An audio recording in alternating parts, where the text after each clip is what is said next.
आप ही के जीवन में देखिए, हमारे ही जीवन में देखिए, आजकल हमारी भी कुछ कुछ दाढ़ियां पकने लगी हैं, बाल पकने लगे हैं। तो पहले तो समझ में नहीं आया, एक आध तो दिखाई देता था, बाद में 5-6 तो दिखने लगा, 2-3 साल बाद 10, 12, 15, 20 दिखने लगेगा, फिर 10 साल बाद सबके सब दिखने लगेंगे।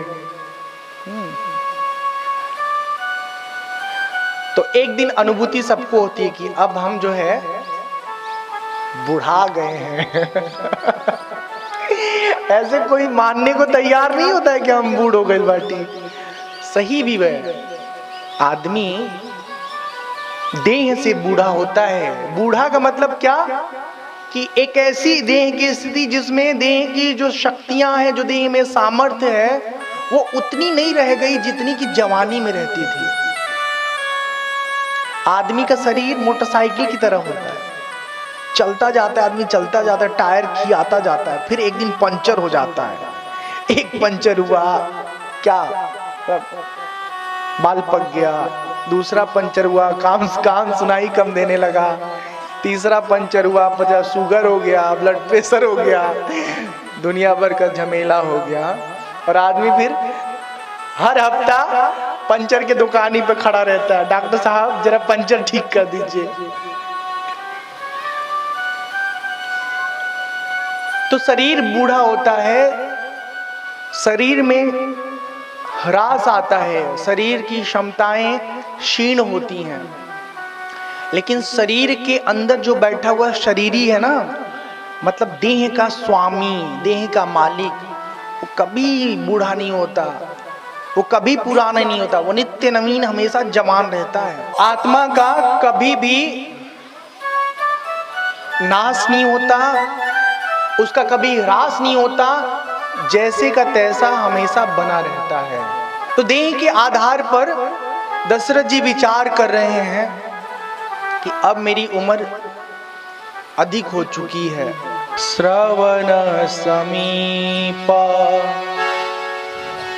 भय शीत के सा, मनहु जरठ पानु अस उपदेशा। वो कान के पास अब ध्यान से शीशे में देखते हैं तो ढेर सारे बाल पके पके नजर आते। कहते हैं हम बुढ़ापा आ गया है। दशरथ एक काम जल्दी से कर दो। क्या काम करो? नृप जुबराजु राम कहु देहु, जीवन जन्म लाहु कीन ले। अब जो पूरा राज्य है, पूरा जो शासन है, इस शासन को अपने पुत्र के हवाले, उसके कंधे पर सौंप करके हमको तपस्या करना चाहिए, साधना करनी चाहिए। भारतीय जीवन शैली में 4 आश्रम की व्यवस्था बनाई गई है। पहला आश्रम है ब्रह्मचर्य आश्रम, दूसरा है गृहस्थ आश्रम, तीसरा है वानप्रस्थ आश्रम, चौथा है संन्यास आश्रम। ठीक है, तो आप लोग तीसरे आश्रम में पहुंच गए हैं, वानप्रस्थ आश्रम में। तो पहला आश्रम का काम क्या है? दिल दिमाग लगा के पढ़ाई लिखाई ठीक से कर लीजिए। पढ़ाई लिखाई ठीक से हो जाएगी तो जिंदगी में कुछ काबिलियत आ जाएगी, इधर उधर भीख नहीं मांगना पड़ेगा। चाहे लड़की हो चाहे लड़का, लोग कान खोल के सुन लीजिए, अपना ढक्कन निकाल के, कि मेहनत से पढ़ी लिखा लोगन, कहते जिंदगी भर चूली झोंकत रहबू लोगन। लड़का लोग तो बटले नहीं बा लोग, वो लोग ताश खेली लोग, और क्या करी। तो अच्छे से पढ़ लिख लो। आजकल दुनिया भर का आपके पास अवसर है। सेना में जा सकती हो, सिपाही बन सकती हो, नर्स बन सकते हो, अकाउंटेंट बन सकते हो, और ऐसे बड़वन अगर ख्वाब है तो कुछ भी बन सकते हो। कई बार हमारी कमी इतनी होती है कि हम सपने ही बड़े नहीं देखते। छोट का सपना देखेंगे कि एक कमरा का घर हो, वो में हम अपन जिंदगी जी लेंगे ठीक से। तो मेहनत से पढ़ाई लिखाई करिए। पहला आश्रम है ब्रह्मचर्य आश्रम, जिसमें छात्र को जी जान लगा के पढ़ाई करनी चाहिए।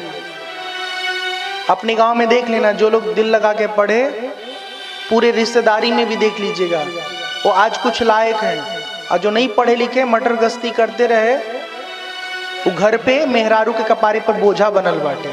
चलिए, तो पहला आश्रम है मेहनत से पढ़ाई आप कीजिए। दूसरा आश्रम है कि गृहस्थ जीवन में आइए, शादी विवाह करिए, ईश्वर कृपा से सबको संतान प्राप्त हो और घर परिवार की जो जिम्मेदारी है उसका ठीक तरीके से निर्वाह करिए।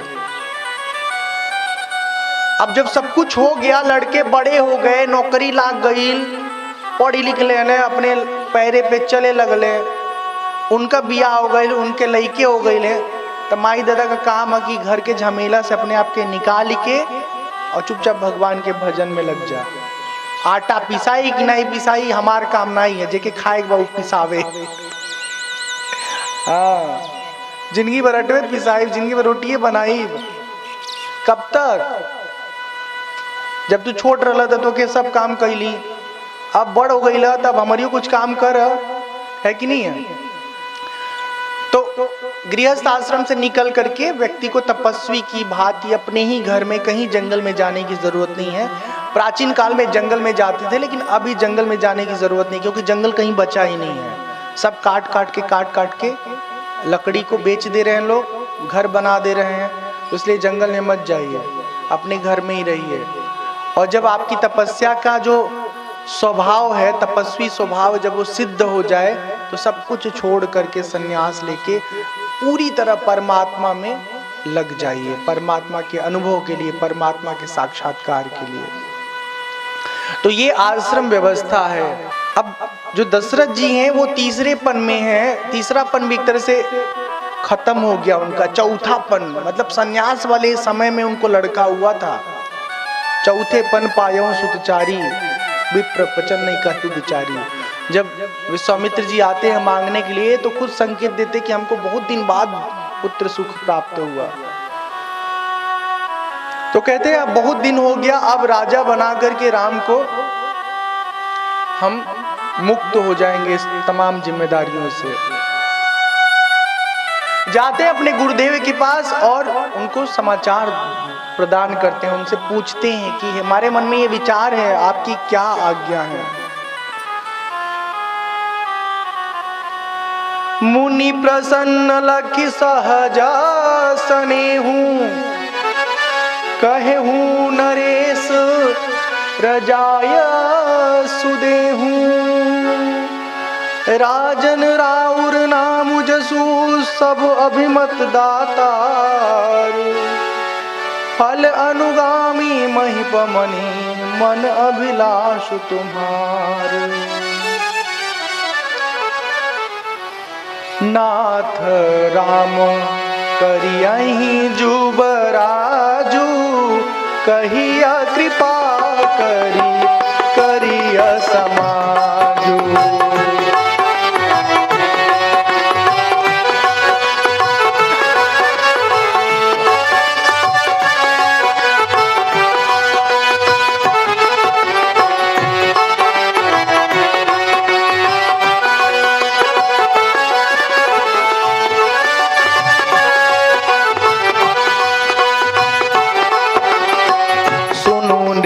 जासु विमुख पछिताहि, जासु भजन बिनु जरनी न जाहि।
करियन साजिय सबुई समाजू, सुदिन सुमंगल तबहि जब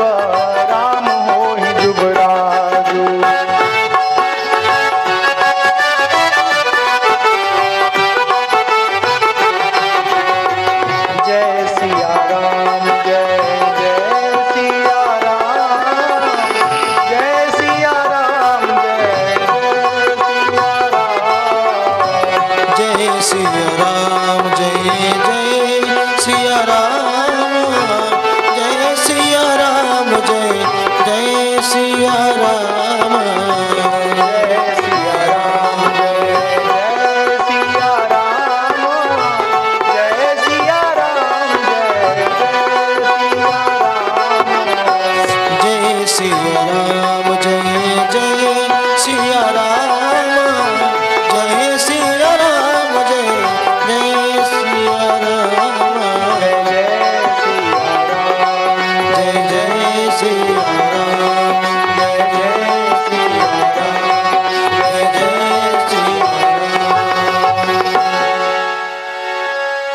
वशिष्ठ जी कहते हैं, बहुत सुंदर बात कहते हैं, हे राजन, ये जो आपके पुत्र हैं ना, उनको राजा बनाने का जो विचार आपके हृदय में आया है, बहुत बहुत सुंदर विचार है, और उसको पूरा करने में विलंब मत कीजिए। जासु भजन बिनु जरनि न जाहि, सुनु दीप जासु विमुख पछताहि। जिसके भजन के बिना हृदय का जलन कभी समाप्त नहीं होता, दुख कभी दूर नहीं होता, ऐसे प्रभु राम को आप राजा बनाएंगे, इससे बड़ी उपलब्धि क्या होगी अयोध्या के लिए। तनिक भी विलंब मत कीजिए, और उनको राजा बनाने के लिए ये मत सोचिए कि कौन सा ग्रह, कौन सा नक्षत्र कब अनुकूल है, कब प्रतिकूल है। जिस समय उनको आप राजा बनाएंगे, उसी समय सारा ग्रह नक्षत्र भगवान की सेवा के लिए अनुकूल हो जाएंगे, अपने आप सब एक समभाव में आ जाएंगे। राजा दशरथ जी मंत्रियों को बुलाते हैं, विचार विमर्श करते हैं, गुरुदेव की आज्ञा को सबके सामने रखते हैं, उनके अनुमति को सबके सामने रखते हैं, और पूरे नगर में ढिढोरा पिटवा देते हैं कि कल जो है राम जी का राज्याभिषेक होगा। नगर को लोग दुल्हन की तरह सजाना आरंभ कर देते हैं, संवारना आरंभ कर देते हैं। राम जी के जो दोस्त हैं, मित्र हैं, वो इतने खुश हैं कि हमारा सखा राजा बनेंगे कल, ये सोच सोच करके अपने आनंद में वो निमग्न हैं, डूबे हुए हैं। एक अच्छे मित्र को हमेशा खुशी होती है जब उसका मित्र अपने जीवन में बड़ी उपलब्धियों को प्राप्त करता है। चारों तरफ बधाई का गान हो रहा है, गीत हो रहा है, खुशी के मारे सब लोग अपने घर में उत्सव मना रहे हैं कि कल हमारे राम राजा बनेंगे।